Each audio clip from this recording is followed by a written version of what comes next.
আল্লাহ রাব্বুল আলামিন যে নিয়ামত আমাদেরকে দিয়েছেন, এই নিয়ামত সম্পর্কে কিন্তু কাল কিয়ামতের দিন জিজ্ঞেস করবে, ঠিক কিনা বলেন? এখন এই নিয়ামত সম্পর্কে কি উত্তর দিতে পারবো আমরা? আপনি জানেন আমরা যে এই যে আল্লাহ রাব্বুল আলামিনের গোলামি থেকে, রাসূলকে মুখ থেকে মহব্বত করি, অন্তর দিয়ে কিন্তু রাসূলের মহব্বতের কাজ আমরা করি না, ঠিক কিনা বলেন? আমরা শুধুমাত্র দুনিয়া নিয়ে ব্যস্ত হয়ে আছি, দুনিয়া আমাদেরকে পাগল করে দিয়েছেন।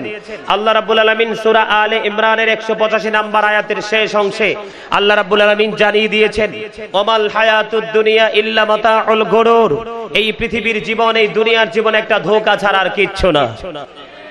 কি এই দুনিয়াটা কি একটা ধোঁকা ছাড়া?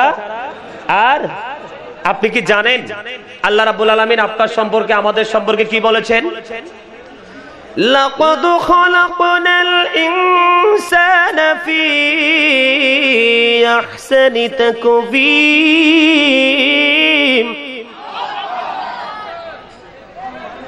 আমি কি বলবো আপনারা কৃপণ? আপনারা কি কৃপণ? তাহলে চুপ কেন? আর না হলে মনে করবো আপনারা শহরের মানুষ, তো চট্টগ্রামের সবচেয়ে মানে শিল্পপতি আছে চট্টগ্রামে সবচেয়ে বেশি খুলশিতে, ঠিক না? নাকি আপনাদেরকে অনেক বেশি ধনী মনে করব? কোনটা? সম্মানিত উপস্থিতি, দুনিয়ার ধনী কিন্তু সব সময় সুখী না। The rich are not always happy.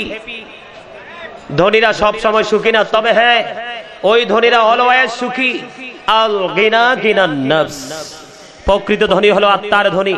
ওই ধনী কিন্তু দুনিয়াও সুখী, পরকালেও সুখী, ঠিক কিনা বলেন? আমি এখানে আপনাদেরকে বাঁচানোর রাস্তা দেখানোর জন্য এসেছি, মরান না। আল্লাহ রাব্বুল আলামিন বলেছেন, কু আনফুসাকুম ওয়া আহলিকুম নারা।